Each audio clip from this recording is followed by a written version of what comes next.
We live today in an assassination culture. Elon Musk said we're summoning the demon. The Google chief business officer said we're creating God. The most interesting place in the world from a religious perspective is not the Middle East, but rather Silicon Valley. We will see the emergence of sects devoted to the worship of artificial intelligence. He says somewhere at this moment there may be a young man growing to maturity. He's in all likelihood a brooding, thoughtful young man. Inside his heart, however, there's a hellish rage. But the question is the Antichrist alive today? And I don't see how we can give any other answer to that other than yes. Hey, before we get started today, I just wanted to say my team told me something that surprised me, and that is about half of you guys watching on YouTube, you are not subscribed to this channel.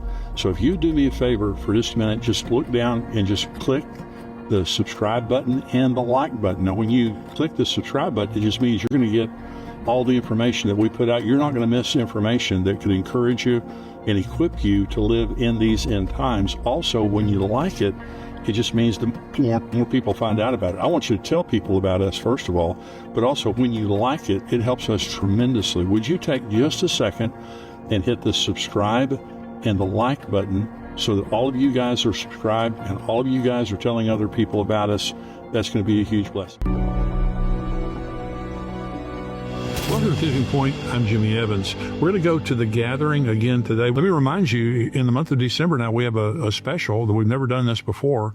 Buy one, get one free. If you buy an annual subscription for $77, Tipping Point, you get one for free. And so you can keep one for yourself. If you're a monthly subscriber, this is the way you can give a subscription for yourself, an annual subscription, and give one away. You can give both of them away to your kids, to your parents, to friends, to your pastor, to people that you know.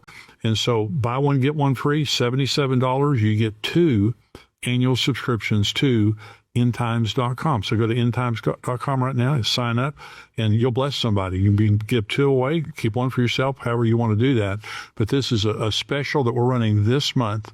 Buy one, get one free, annual subscriptions. Now, right now, we're going to go to the gathering. This is Dr. Mark Hitchcock. He is a theologian. He has a PhD from Dallas Theological Seminary. He is a professor at Dallas Theological Seminary. He's also the senior pastor of Faith Bible Church in Edmond, Oklahoma. He is one of the contributors here at endtimes.com. Powerful, powerful teaching on the Antichrist. Watch this. Several years ago, I'd mentioned earlier in my last talk about Dr. John Walvoord. He was a president at Dallas Seminary for a lot of years. And I used to get to hang around with Dr. Walvoord some, and it was a real blessing. But one time, he told me a story that he was walking through an airport, and he had the man with him who was the editor of Eternity magazine. That was a magazine put out by a man named Donald Gray Barnhouse years ago, a great preacher. And Dr. Walvoord was walking through the airport with this man with him, and there was they came across a lady who was one of the supporters at DTS who recognized Dr. Walvoord. So she came over and started talking to him, and he introduced his friend to her. And after a few minutes, she asked the friend, she said, well, sir, if you don't mind me asking, what do you do? And he said, well, I manage Eternity. She said, that must be an awfully big job. And I thought about that, because our God does manage eternity, and all these things we're talking about here, they're all under God's control, under God's management. We have to remember that in our world today, that God's in control of our world. As much as things are happening that we don't like, it's all moving towards a culmination that's been prophesied by God, that's under His control. Well, we're going to pick up right where we left off with these 10 kind of identifying features of the Antichrist, a profile, the coming world ruler, a sketch of this sea monster, a biography of the beast. And we looked at these first few. He's going to appear after the rapture. He's going to come out of insignificance, and then he's going to emerge as a man of peace. And it's interesting on the clip that I showed the last time with Peter Thiel. One of the things he said about the coming Antichrist, he said, his slogan is going to be peace and safety. And then he quotes, 1 Thessalonians chapter 5, verses 1 to 3. So this is something that is going to take place in the future. Now, here's the fourth kind of identifying feature of this coming world ruler. He'll be a Gentile, not a Jew. Now, again, I mentioned that many people in the early church believed the Antichrist would be a Jew from the tribe of Dan. It's a very common view in the early church, and that's based on Genesis 49:17 that says Dan will be a snake snake by the roadside, a viper along the path that bites the horse's heels so that its rider tumbles backward. So this is the prophecies that Jacob was giving to his 12 sons.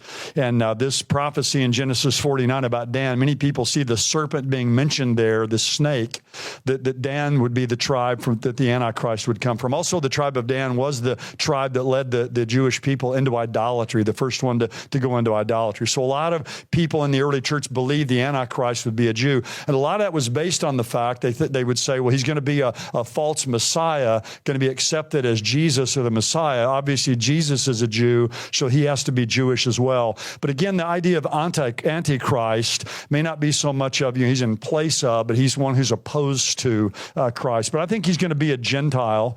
And here's 4 reasons why I think that. One is typology. Typology. You all are familiar with typology in the Old Testament. You have types, and a type is a form of prophecy. It's a pattern that's repeated. And if you go to the Old Testament, really the only person in the Old Testament that's specifically pictured as a type of the future Antichrist is Antiochus Epiphanes. Antiochus IV, a Syrian king who reigned during the time between our Old and New Testament. Now, a lot of other people we could look at as being kind of a picture of the Antichrist or a foreshadow like Nimrod or Nebuchadnezzar, even a lot of people really through history.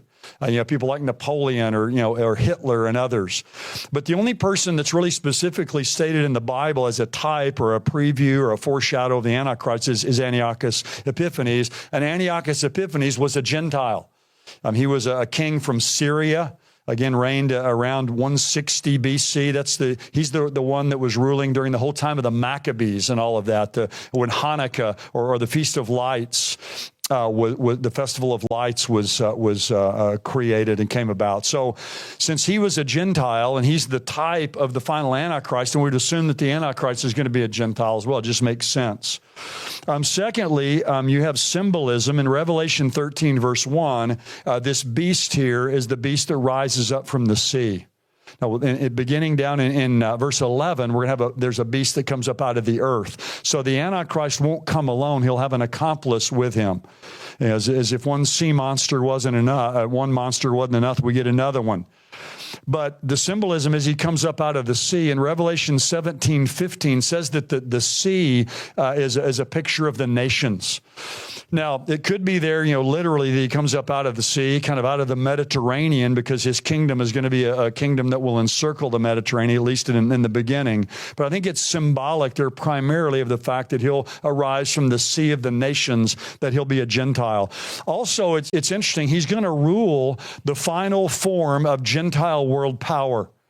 So we had Babylon, we had Medo-Persia, we had Greece, we had Rome. Then we're going to have this, what you could call Rome II, or this revived, reunited Roman Empire. It would be odd to have a Jew ruling the final form of Gentile world power.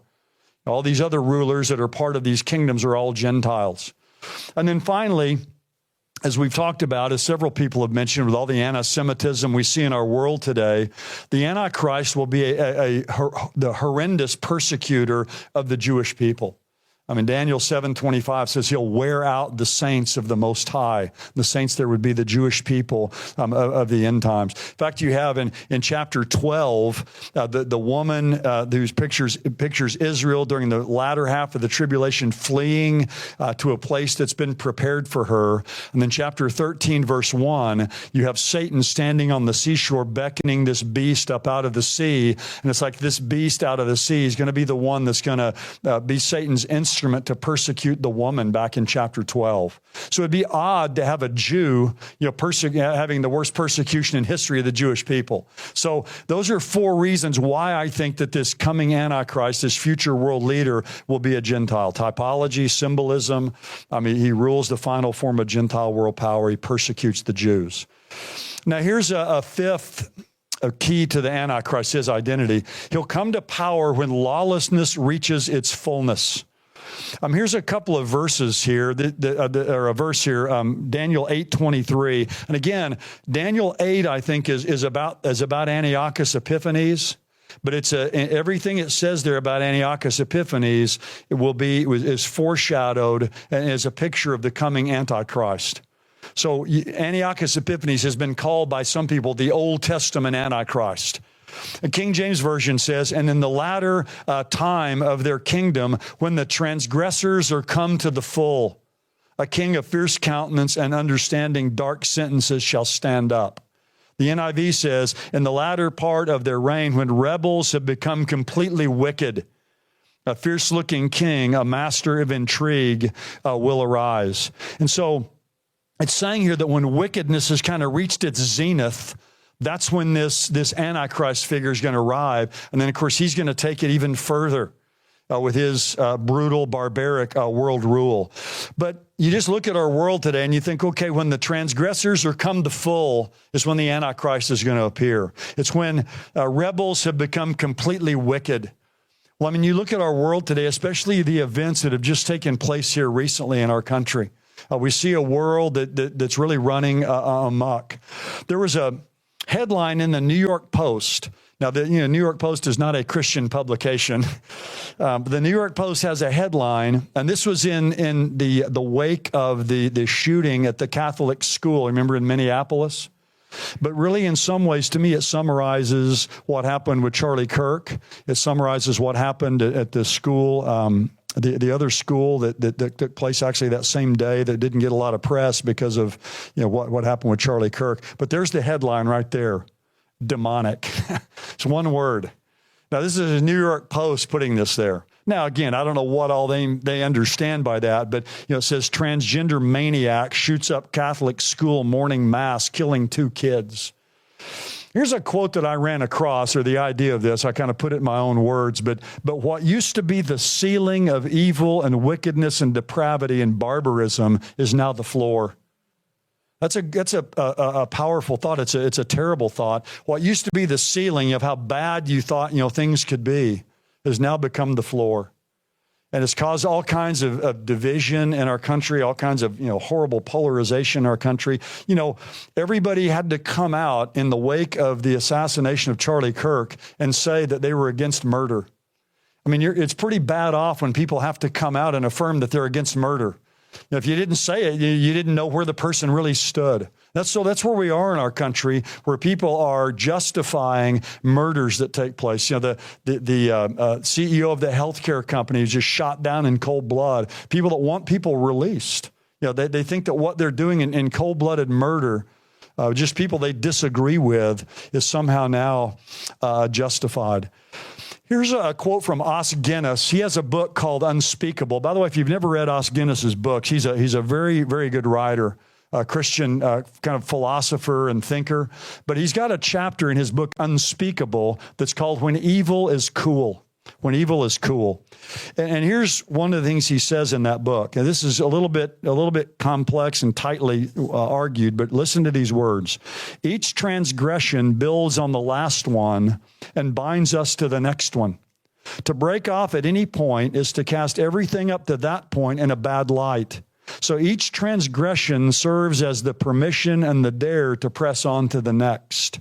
The result is an entire society following the addict's piecemeal slide into bondage.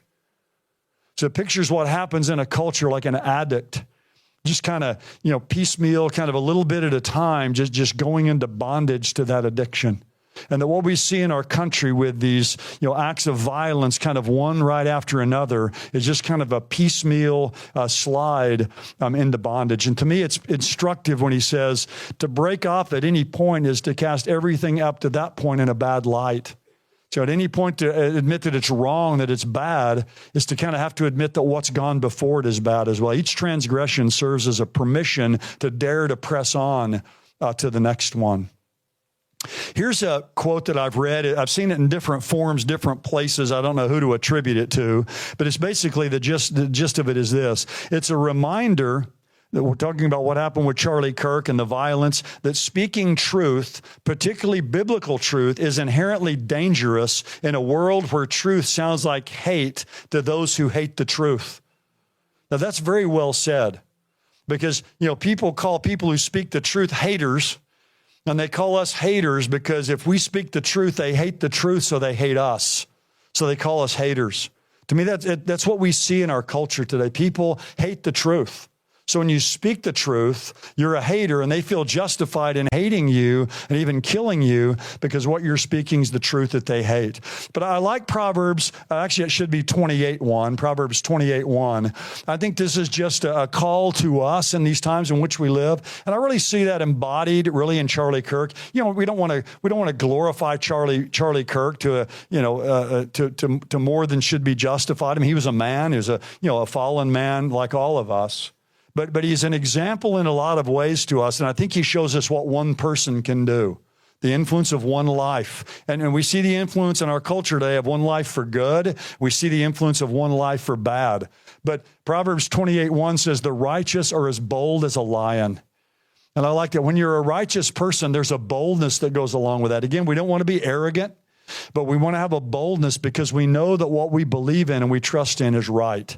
And again, Charlie Kirk wasn't a perfect person, but he went on these college campuses and influenced an entire generation that there's a creator, that God made us, that we're sinful and fallen, and that the only hope that we have is through Jesus Christ, who's God in human flesh, who came down and died on the cross, who rose again from the dead, and he stood for the morality that goes along with that of natural marriage and all of that. So we need to have a boldness in this world in which we live because the Bible tells us the Antichrist is going to rise when the transgressors have run their course, when wickedness has kind of reached its peak, again, like back in the days of Noah. Here's a good quote, too, from Os Guinness. I like this. This is good for us to think about with all that's happening. He says, Christianity is the only religion whose God bears the scars of evil. It's a wonderful thing to think about, a beautiful thing to think about. We're the only religion where we believe that our God stepped out of eternity and came into time. He actually bears the scars of evil. It's all like God is distant from the evil that's happening in this world. Somehow he's far away and unfeeling and untouched by it. Jesus came, God in human flesh, and he took an evil that you and I can never imagine that hung him on a cross. So he knows what it's like to face evil, to see evil, and have his life taken by evil. So that's the hope that you and I have, is we have a God that bears the scars of evil. And God someday is going to come and he's going to eradicate it and take it away from this world. Here's another key about the Antichrist. He's going to be assassinated and come back to life. He's going to be assassinated and come back to life. Now, this is a pretty controversial point here, and I want to just drill down on this for a few minutes, stop here. I want to read a few verses to you. Revelation 13 and verse 3 says, I saw one of his heads, speaking to the beast, as if it had been slain, and his fatal wound was healed, and the whole earth was amazed and followed after the beast. Then down in verse 12, talking about the false prophet here, he exercises all the authority of the first beast in his presence. And he makes the earth and those who dwell in it to worship the first beast whose fatal wound was healed. And then down in verse 14, and he deceives those who dwell on the earth because of the signs which was given to him to perform in the presence of the beast, telling those who dwell on the earth to make an image to the beast who had the wound of the sword and has come to life. And then finally, one other passage over in chapter 17 and verse 8. 17 verse 8, it says, the beast that you saw. Now remember, John is writing this. He's in the future. He's been taken in a spiritual time machine, if you will, beginning, I think, in chapter 4 to the future to see the events of the end times. And he's told to write down what you see. So he's taken a spiritual time machine to the future. And I don't think it's a DeLorean or whatever that he's taken therein, but that's a Back to the Future, in case any of you don't remember that. But he says, the beast that you saw was not. So again, he's in this future time period, and he says he was not, and is about to come up and go out of the abyss and to go into destruction. So the beast, he was, and he is not. So he existed in the past, but he is not for a period of time, and then he comes up out of the abyss. So he isn't for a little while, he dies. I think it goes back to chapter 13, he's assassinated violently, and then he comes up out of the abyss. Now, a lot of people have a hard time, and I can understand why, believing that the Antichrist will literally die and come back to life. I'll talk about that in just a moment. So a lot of people will say that the Antichrist is just going to appear to be dead. It's going to be kind of a very deadly type wound, but it won't really kill him. And people will just think he died and he'll come back to life, or he's almost dead and will be revived.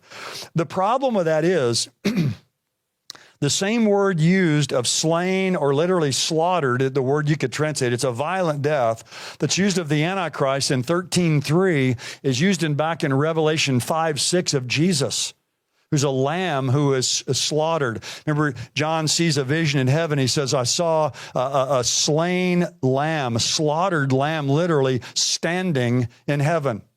Which that sounds like an oxymoron, right? A lamb that's been slain, but it's standing, but it speaks of the death and resurrection of Jesus. He died, but he's alive. Well, if the Antichrist's death, or this wound he has was non-fatal, then you'd have to say that Jesus' wound wasn't fatal either. And then you have the word that he came to life in chapter 13, verse 14. If you go back to chapter 2, verse 8, it says about Jesus, he was dead and he came to life. So the same things that are said about Jesus' death and resurrection are said, the same Greek words are used for the death and the resurrection of the Antichrist. So I think he really does die and come back to life. Now, the problem with that many people have, and I understand it, is they'll say, but Satan doesn't have the power to raise the dead, to give life.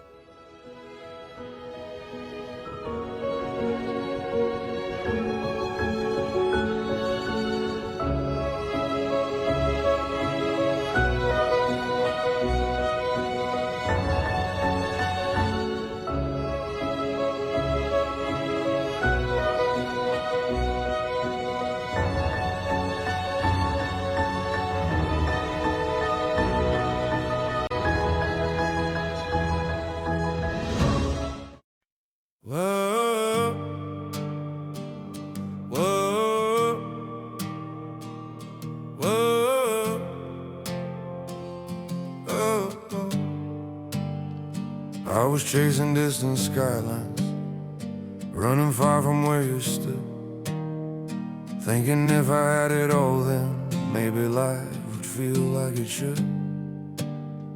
Every road kept pulling forward, every dream was somewhere new, but I never saw the pieces were all leading back to you. I tried to hold the whole wide world, every star, every view, but every piece I ever found was just another part of you. Every step, every mile, every dream I thought I knew led me back to where you are. My whole world was you. All the things I thought I needed started fading one by one, when I saw that all my reasons ended where we'd begun. I tried to hold the whole wide world, every star, every view, but every piece I ever found was just another part of you. Every step, every mile, every dream I thought I knew led me back to where you are. My whole world was you. If I had just turned around sooner, I would have seen it clear.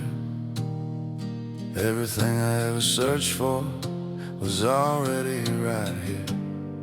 I don't need the whole wide world, I don't need a sky so blue.